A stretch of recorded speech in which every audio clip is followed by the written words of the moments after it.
दोस्तों, आज की ये सच्ची घटना एक ऐसे शहर की कहानी है जिसके लिए कहा जाता है कि ये शहर कभी सोता नहीं है। एक लड़की जो नाइट शिफ्ट खत्म करके सुबह 4 बजे अपने घर वापस लौट रही थी, वो अपनी मम्मी को फोन करके कहती है, मम्मी बस मैं 5 मिनट में घर आ जाऊंगी, मेरे लिए कुछ खाने के लिए बना देना। लेकिन उस माता पिता के लिए वो 5 मिनट कभी खत्म ही नहीं हुए। वो लड़की फिर कभी घर लौट कर नहीं आई। और जब इस पूरी घटना का खुलासा होता है तो वो हर माँ-बाप जो अपने बेटी को नौकरी करने की, काम करने की छूट देते हैं, अपनी बेटियों को घर से बाहर भेजते हैं, वो सहम जाते हैं। ये घटना उस पूरे शहर के लिए एक कलंकित करने वाली घटना साबित होती है। जय हिंद, नमस्कार दोस्तों, आप देख रहे हैं क्राइम सफरनामा।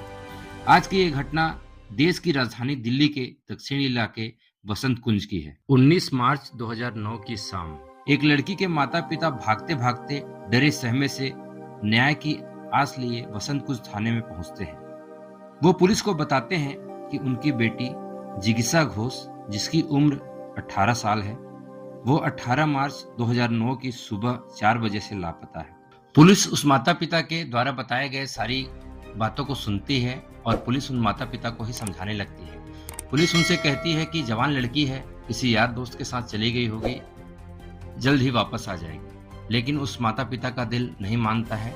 वो बार बार पुलिस से रिक्वेस्ट करते हैं कि उनकी एक रिपोर्ट दर्ज की जाए, लेकिन पुलिस रिपोर्ट दर्ज करने से मना कर देती है। इस पूरी घटना में पुलिस की बेरुखी साफ नजर आती है, लेकिन उस लड़की के माता पिता हार नहीं मानते। वो अपने किसी भी जान पहचान के लोगों के द्वारा किसी तरह से उस समय के वर्तमान लोकसभा स्पीकर सोमनाथ चटर्जी जी से मिलते हैं। वो उन्हें पूरी घटना की जानकारी देते हैं। जब लोकसभा स्पीकर द्वारा बसंत कुंज थाने पर दबाव बनाया जाता है तो फिर पुलिस हरकत में आती है।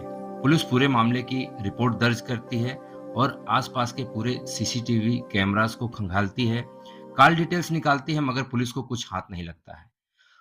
19 मार्च और 20 मार्च की तारीख भी ऐसे ही निकल जाती है, लेकिन 21 मार्च की सुबह एक नई खबर लेकर आती है, जिसे सुनकर, जिसे जानकर सभी लोग चौंक जाते हैं, हैरान हो जाते हैं। पुलिस का कॉल उस माता पिता को आता है। वो उन्हें हरियाणा के सूरजकुंड इलाके में बुलाती है। जैसे ही उस लड़की के माता पिता हरियाणा के सूरजकुंड इलाके में पहुंचते हैं, सड़क किनारे एक लड़की की लाश पड़ी होती है। जैसे ही वो दोनों उस लाश को देखते हैं, दोनों चीखने लगते हैं, चिल्लाने लगते हैं और रोने लगते हैं। वो बताते हैं कि ये उनकी ही बेटी जिगीषा घोष है। जैसे ही उस लड़की की लाश घर से 20 किलोमीटर दूर हरियाणा के सूरजकुंड इलाके में मिलती है, ये खबर पूरी दिल्ली में सनसनी की तरफ फैल जाती है। जिसने भी इस घटना के बारे में सुना, उसे यकीन नहीं हुआ, वो डर जाता है, सहम जाता है। अब पुलिस को उस लड़की की लाश मिल चुकी थी। पुलिस आसपास के सीसीटीवी कैमरे को खंगालती है, सबूत जुटाने का प्रयास करती है। बहुत सारे सीसीटीवी कैमरे जो अलग अलग जगह पर लगे थे, सभी को देखा जाता है, लेकिन पुलिस को कहीं से कोई सुराग नहीं मिलता है। अब माता पिता रोते बिलखते परेशान रहते हैं। तभी सारी चीजों की जांच के दौरान पुलिस को एक अहम सुराग मिलता है। पुलिस जब उस लड़की के बैंक डिटेल की जांच करती है तो उसमें ये दिखता है कि उस लड़की के एटीएम से, क्रेडिट कार्ड से लगातार पैसे निकल रहे हैं और उसे शॉपिंग की जा रही है। जब पुलिस उस माता पिता के साथ बैंक में पहुंचती है तो वहां पर जांच के दौरान पता चलता है कि सरोजनी नगर इलाके के शोरूम से बहुत सारी शॉपिंग की गई है। पुलिस को एक अहम सुराग मिल चुका था। अब पुलिस सरोजनी नगर इलाके के उन दुकानदारों के पास जाती है, उनसे मिलती है और उस लड़की की फोटो दिखाकर उनसे पूछताछ करती है कि क्या आपने इस लड़की को देखा है, और उस क्रेडिट कार्ड का भी जिक्र करती है, उस बैंक के डिटेल्स की भी जिक्र करती है जिसके द्वारा वो शॉपिंग की गई थी। सभी दुकानदार उस लड़की को पहचानने से मना कर देते हैं, लेकिन उन दुकानदारों का एक ही स्टेटमेंट था कि इस तारीख को इन एटीएम के द्वारा, इन क्रेडिट कार्ड के द्वारा जो शॉपिंग की गई थी, उसमें 3 लड़के उनके पास आए थे। पुलिस को एक नया अहम सुराग मिलता है। पुलिस को पता चलता है कि ये जो 3 लड़के आए थे वो महंगी महंगी घड़ियां, जूते, टीवी और कीमती सामान की शॉपिंग कर रहे थे। अब पुलिस जब और अकाउंट डिटेल्स को चेक करती है तो अलग अलग एटीएम जिससे पैसे निकाले गए थे उनके बारे में जानकारी मिलती है। जब पुलिस उन एटीएम की सीसीटीवी कैमरे को खंगालती है तो उसमें 3 लड़के साफ नजर आते हैं। इसी से कड़ियां जोड़ते हुए जब पुलिस आगे बढ़ती है एक महिपालपुर के एटीएम से भी पैसे निकाले गए थे। जब पुलिस उस महिपालपुर के एटीएम की सीसीटीवी फुटेज को खंगालती है तो उसमें दिखता है कि वहां पर जिगीसा घोष भी उनके साथ थे। वो 3 लड़के थे, लेकिन जिगीसा की हरकतें देखकर ऐसा लग रहा था मानो वो बहुत डरी हुई, सहमी हुई है, उससे जबरदस्ती वो पैसे निकलवाए जा रहे हैं। तभी महिपालपुर के एटीएम से एक अहम सुराग मिलता है। उसमें से एक लड़का जो उसमें दिखाई दे रहा है, उसके हाथ में बड़े बड़े टैटू बने हुए थे। अब ये घटना बहुत चर्चित हो चुकी थी। उस समय के तत्कालीन साउथ दिल्ली के डीसीपी हरगोविंद धालीवाल, जो स्वयं इस केस को टेक ओवर करते हैं और बहुत तेजी से अपनी जांच को आगे बढ़ाते हैं। 25 मार्च 2009 की सुबह पुलिस को फिर से एक अहम सुराग मिलता है। उस लड़की के क्रेडिट कार्ड से फिर से शॉपिंग की जा रही थी। पुलिस तुरंत दबिश देती है और सरोजनी नगर से उन 3 लड़कों को गिरफ्तार करती है। उन 3 लड़कों में रवि कपूर, जो कि गैंग का सरगना था, अमित शुक्ला और बलजीत मलिक को गिरफ्तार करती है। पुलिस तीनों को गिरफ्तार करने के बाद थाने लेकर जाती है और उनसे सख्ती से पूछताछ करती है। पहले तो लड़के टाल मटोल करते हैं, लेकिन जब उनके सामने सारे सबूतों को रखा जाता है तो वो टूट जाते हैं। वो अपना जुर्म कबूल करते हैं और पूरी घटना को विस्तार से बताते हैं। जैसे ही वो घटने का खुलासा करते हैं, पूरे इलाके में सनसनी फैल जाती है। जो भी इस घटना को सुनता है वो डर जाता है, सहम जाता है। वो तीनों लड़के बताते हैं, वसंत विहार इलाके में सीपीडब्ल्यूडी कॉलोनी में रहने वाली जिगीसा घोष एक होनहार और मेहनती लड़की थी। नोएडा में वह बीबीओ हेड एसोसिएट्स में ऑपरेशनल मैनेजर के पद पर कार्यरत थी। उसके पिता, जो कि केंद्र सरकार में नगर विकास मंत्रालय में डिप्टी डायरेक्टर थे, जगन्नाथ घोष, वो उनकी इकलौती संतान थी। जिगीसा घोष के माता पिता, चूंकि वो उनकी अकेली संतान थी, वो उससे बहुत प्रेम करते थे और उसकी छोटी छोटी बातों का ध्यान रखते थे, उसका बहुत ख्याल रखते थे।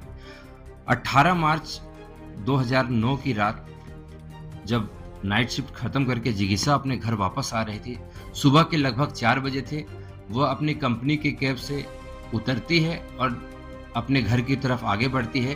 तभी उसके किसी कलीग का उसके मोबाइल पर फोन आ जाता है। वो उससे बात करते हुए आगे जा रही थी, बेखौफ बेफिक्र।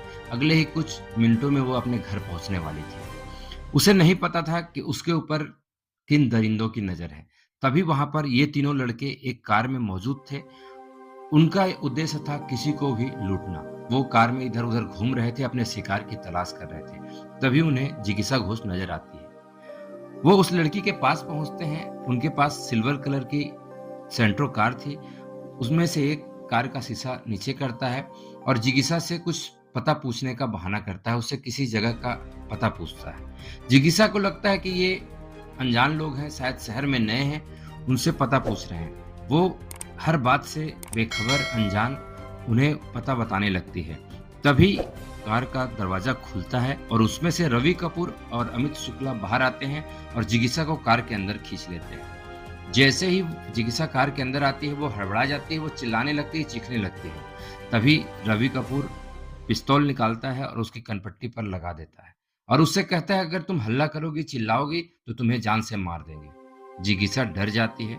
उसके बाद वो तीनों कार को बहुत तेजी से ड्राइव करते हुए महिपालपुर की ओर जाते हैं और उस पर दबाव बनाकर उसके एटीएम का पिन पूछते हैं। लगभग सुबह के 5:15 हो चुके थे।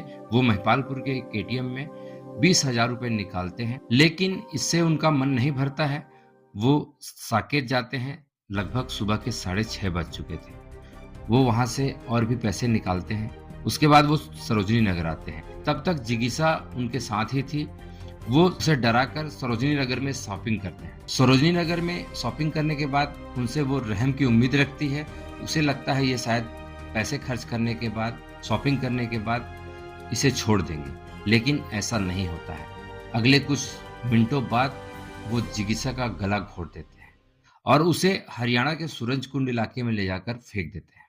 पुलिस जब उन तीनों लड़कों से सख्ती से पूछताछ करती है तो उसी दौरान 2008 में हुई सौम्या विश्वनाथन के मर्डर केस की गुत्थी भी सुलझ जाती है।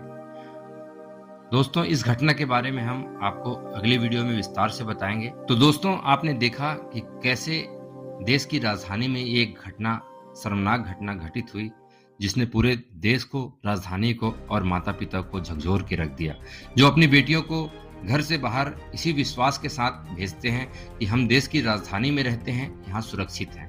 मगर जब इस तरह की घटनाएं सामने आती हैं तो ऐसे माता पिता का डरना लाजमी है। लोग डर जाते हैं, सहम जाते हैं कि बेटियां कहीं भी सुरक्षित नहीं है। दोस्तों, इसी प्रकार की वास्तविक घटना को देखने के लिए हमारे चैनल को सब्सक्राइब कीजिए, वीडियो को लाइक, शेयर और कमेंट कीजिए। जय हिंद।